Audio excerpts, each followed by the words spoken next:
Few players have ingratiated themselves into Philadelphia and made as much of an on field difference as Kyle Schwarber, but there is a fear that his time in Philadelphia could be coming to an end as he enters this season on the final year of his contract without an extension signed. We do have some recent reports breaking down what this specific gap is and providing a little bit of clarity on what is the likelihood that Kyle Schwarber remains with this Phillies franchise. I'll do want to break down exactly what we know at this point. Shout out to Ruben Amaro Jr., who obviously served as the former general manager of this very same Phillies franchise back in those prime times, the teams that we remember best, the '08 teams when they're winning world championships, all around that, and kind of interesting his pathway to take a step into the media world. I always do think it's interesting to get a bit of a different perspective because, of course, the inside baseball, him knowing how these conversations work. So I do want to dive into exactly what he means on the topic and reflect on just what a strong start to the season that Schwartz has had here. Now, before I do that, do want to remind you guys, as always, to make sure you are smashing that subscribe button. That at this point in time, only 29.7% of you guys watching these videos have subscribed to us here at Phillies Digest just yet. We are still in the early part of the season. Hopefully better days ahead for this Phillies team, but they're still hanging on there and they have a great chance to rip out a significant amount of victories in the coming future when looking at their schedule. So we want as many of you along for that ride as we hopefully break this season open and begin to climb into the true contending conversation. And of course, Kyle Schwarber being at the very heart of that. Now, to talk about Schwarber today, I do want to start off with this article here, which is headlined "Former Phillies GM Makes Prediction on Kyle Schwarber Extension." The article writes, "Anyone who can be compared to Aaron Judge right now is having a great season in his own right. Kyle Schwarber is one of those exceptional few." With his 12th home run of the season Tuesday night, Schwarber tied Judge for the major league lead. He's also fourth in OPS and eighth in RBIs across the MLB. All told, it's setting him up to be one of the top names in the free agent market this offseason. But according to former Phillies general manager Ruben Amaro Jr., money isn't the main obstacle in the way of the extension. Quote, "It's not about the money, it's about the length of the contract," Amaro said on the latest episode of the Phillies show. I can see it being a 4 or 5 year deal if he keeps doing the things he's doing now. The man's going to make his money and he's going to get the length. And that is what I think is the most important point to drive home right now, is this is a situation where if the Phillies don't pay Kyle Schwarber, someone else certainly will. That, if anything, I would argue you could make a case that this guy's a bit undervalued. And I get the one stipulation you'll throw there. And the one thing that I think the Phillies probably have in the back of their mind is kind of limitations that come with him essentially being a full-time DH to this point. Obviously, when they first signed him, that they did experiment with Schwarber playing some left field. He is not a high-level defender, to put it nicely there, and I get the pathway of having a DH. But when you are putting up numbers, as Schwarber is, and to reflect on exactly what he's producing this season, we're talking about 12 home runs, 28 RBIs, a 410 on-base percentage, has walked 28 times, 32 hits in those 124 at-bats there. His slugging percentage of .589, his OPS plus of 176. He's been great for this Phillies team to this point, and that is a guy that I do believe needs to stick with his franchise for the foreseeable future. Now, a couple other thoughts that I do want to dive into. I first want to continue on with this article before I get to my next point here, and the article continues to write, "Schwarber is 32 years old, but as Amaro put it, seems to be getting better with age. He's accomplished the very rare trifecta of 100-plus walks, 100-plus run score, and 100 runs batted in 2 seasons in a row, and his strong start to 2025 puts him on track to do so again. He's also been an extremely part of this Phillies core that's won a National League pennant and played in the most postseason games the past 3 years. While the negatives, a high strikeout rate and poor defensive abilities, somewhat limit Schwarber, he's still a valuable piece for any club that fancies itself a championship contender. Whether the Phillies' current front office values their DH enough to keep him for at least as long as his first deal remains to be seen, they also have to consider whether or not they let catcher JT and pitcher Ranger Suarez walk as free agents, none of which are easy decisions. And for my money's worth right here, Schwarber is the clear headliner here, with no disrespect to Ranger or JT, and I am such a Ranger guy, so that pains me a little bit to say this. The JT conversation, I think, is probably the easiest of the bunch, and while I get money talks, and we'll see what the ultimately, he's looking for, I do think there's a world where JT would be willing to take a hometown discount and not get this steep dollar sign, but I also don't think there's a world where JT bounces back to the best catcher in baseball label. Now, with all this being said, you look around the major leagues, there's just not that many good catchers out there. So I get the case. You want to keep rocking with the guy basically until his knees fall off. But I do think we should close the door on our expectations of JT returning to this, power hitting threat, a guy that provides some significant line of protection, can bat behind Bryce Harper, all these things. He's a good player. He's still a good player, a very effective guy as far as his management of the game, all those kind of conversations.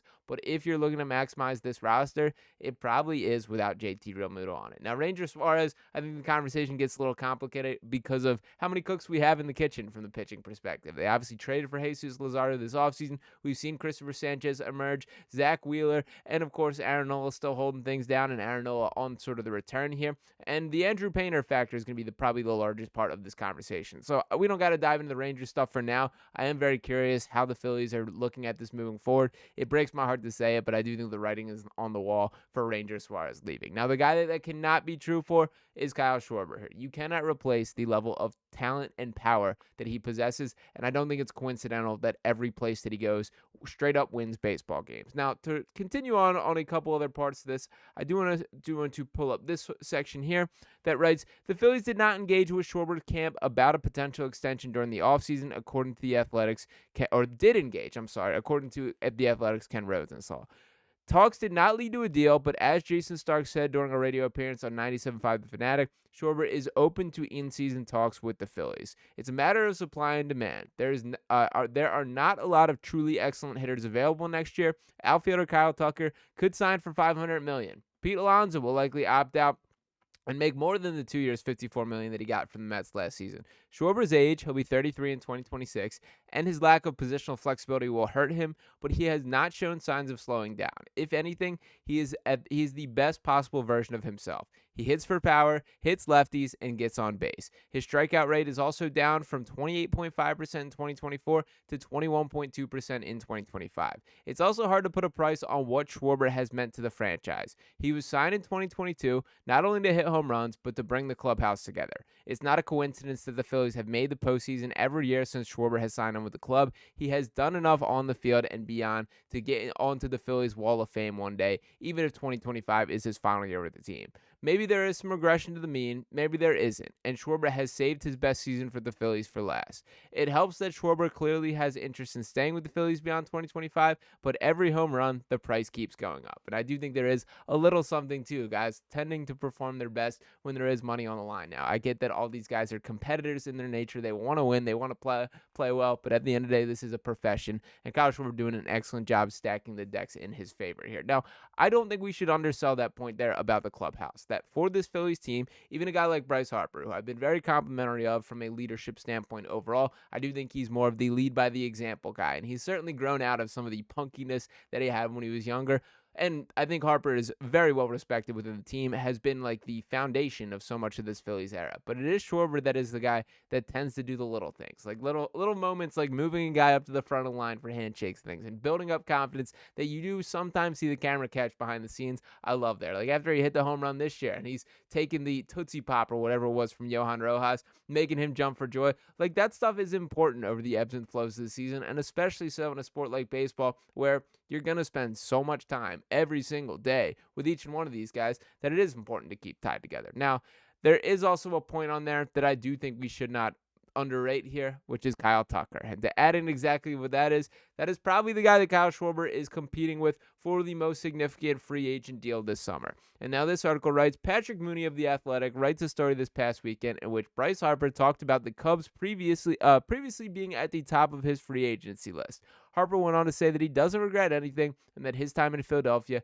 has been everything he could have ever imagined so far. But that wasn't the most interesting part of the story. Bryce Harper commented on Kyle Tucker, who was linked to the Phillies multiple times this offseason and was later traded to the Cubs from the Houston Astros in a big haul. Quote, he's one of my favorites in the league. He's a big moment player, a red light kind of player. It's a lot of fun to watch the way he does it. He's very impressive. It's kind of weird to see a superstar player like that get traded from a really good team to another really good team.